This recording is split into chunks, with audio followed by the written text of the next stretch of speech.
yang masih juga bisa diakses oleh kita semua. Kemudian ini salah satu dari petilannya. Saya tidak terlalu membahas terlalu jauh. Nah, karya yang paling besar adalah karya dari zaman Majapahit, yaitu karya Sutasoma dan Negara Kertagama. Sutasoma karya Empu Tantula. Dan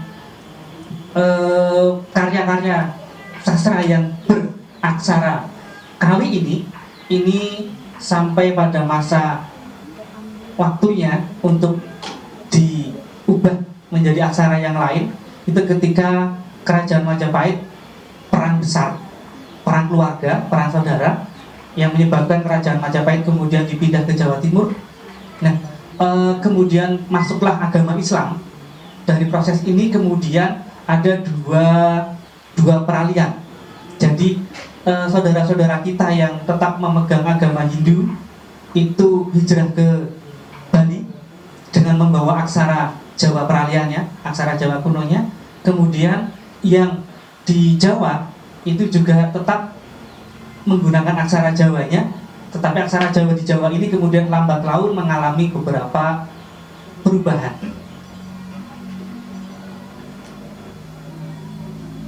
Nah, ini aksara Jawa yang terakhir pada abad ke-17. Nah, kalau dijelaskan secara singkat, jadi historis aksara Jawa itu dari aksara Palawa, kemudian ke aksara Kawi, kemudian aksara Carakan. Apakah kemudian aksara Jawa ini terlepas dari mitologi Aji Saka? Dan pertanyaan begitu. Yang berkembang selama ini di kita masyarakat Jawa, aksara Jawa itu kan yang membuat Aji Saka. Kalau bagi teman-teman penggiat aksara, naskah Aji Saka itu atau cerita Aji Saka itu adalah dongeng. Jadi apakah aksara Jawa itu diciptakan oleh Aji Saka? Kalau bagi teman-teman yang sudah bergulat di dunia naskah, berdunia banyak, bukan. Karena secara ilmu pengetahuan, secara filologi itu bisa dirunut, bisa dicek bahwa aksara Jawa itu bukan buatan dari naskah-naskah Aji Saka.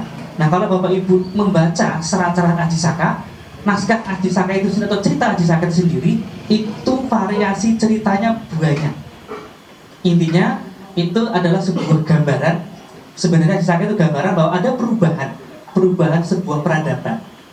Jadi dari ada sebuah penanaman ideologi yang ditanamkan oleh penguasa pada masanya, tetapi dengan menggunakan cerita. Nah, cerita inilah kemudian yang berkembang dan dipercaya bahwa aksara Jawa itu bersumber dari cerita itu. Nah, pada perkembangan selanjutnya, aksara Jawa ini, aksara Carakan ini sudah sampai kepada ranah digital. Nah, salah satu penggiat digitalnya ada di belakang Bapak Ibu, itu Mas Arief Budianto. Itu adalah kreator aksara. Tidak hanya aksara Jawa Bapak Ibu, aksara Kawi, aksara tadi yang ditampilkan. Nah, ini kenapa bisa ditulis seperti itu? Itu karyanya Mas Arief. Aksara Jawa yang digunakan untuk pemerintah DIY itu karyanya Mas Arief dan Mas Sapri. Jadi karya aksara Jawa itu masuk ke ranah dunia digital. Bisa diketikkan di HP, bisa diketikkan di laptop, bisa diketikkan di iOS ataupun di Mac. Itu perkembangan pada era sekarang.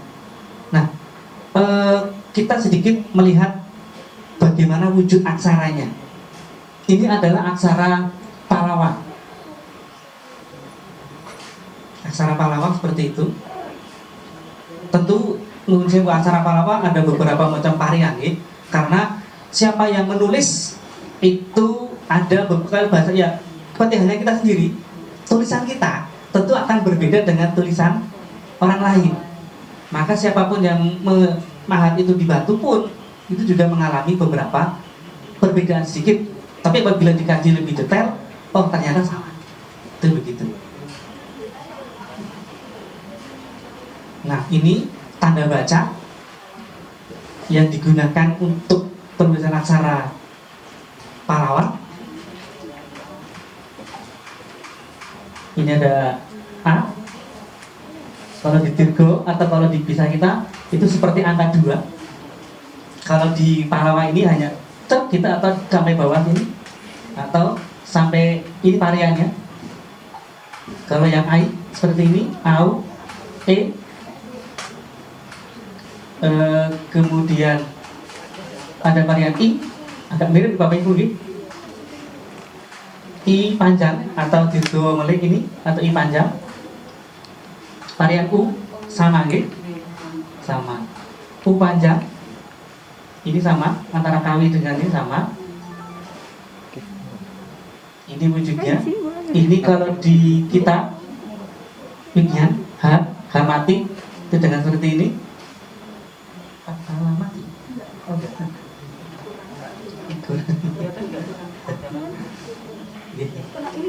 Ini ada beberapa varian. Ini adalah condro bindu ya.